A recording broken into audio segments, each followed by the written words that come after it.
Next property வந்து hunting அப்படிங்கும்போது வந்து கவர்னர் வந்து டூ சென்சிட்டிவாக இருக்கும். அப்போ சிவியர் ஃப்ளக்சுவேஷன் வந்து இருக்கும். அது பேர் தான் ஹண்டிங். அப்புறம் stability is inverse of sensitivity.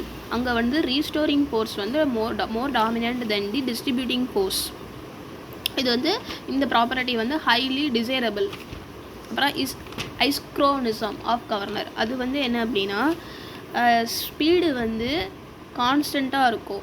அதாவது ரேஞ்ச் இஸ் ஈக்குவல் டு 0. அப்போ ஸ்பீடு வந்து constant, range is equal to 0. Then sensitiveness வந்து இன்ஃபினிட்டியாக இருக்கும்.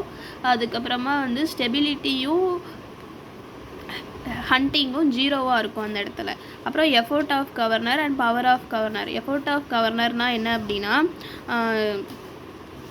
the governor equilibrium, the resultant force on the sleeve is 0. அதுதான் effort of governor.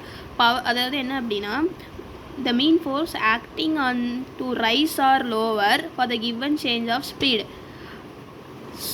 for the given change of speedல வந்து governor அந்த ஸ்பீடை வந்து நம்ம ரைஸ் ஆர் லோ பண்ணிக்கலாம்.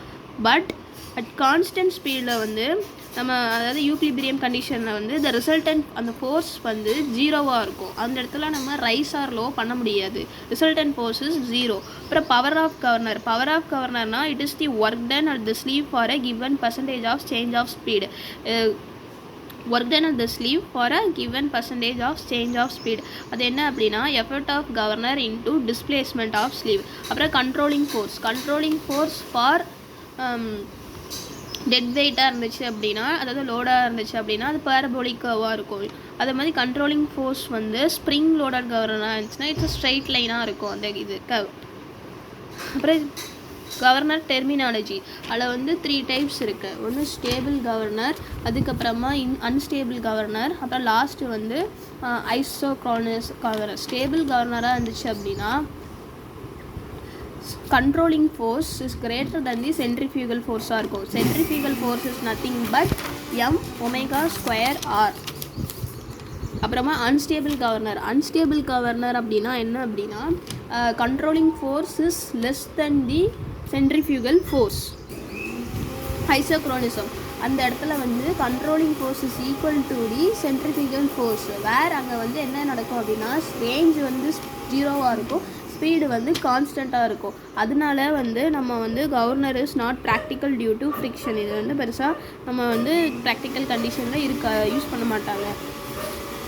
அதுக்கப்புறமா கிராஃப்.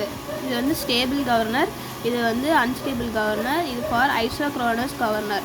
ஸ்டேபிள் கவர்னராக இருந்துச்சுன்னா அதோட கிராஃப் வந்து பேரபோலிக்காக இருக்கும். அது மாதிரி பேரபோலிக்காக இருக்கும். இது வந்து இந்த மாதிரி கண்டிஷனில் இருக்கும். ஐசோக்ரோனஸ் அப்படின்னா அதோட கண்ட்ரோலிங் ஃபோர்ஸ் வந்து ஒரு மாதிரி ஸ்ட்ரெயிட் லைனாக இருக்கும். எல்லாமே ஒரே இதில் ஆக்ட் ஆகும்.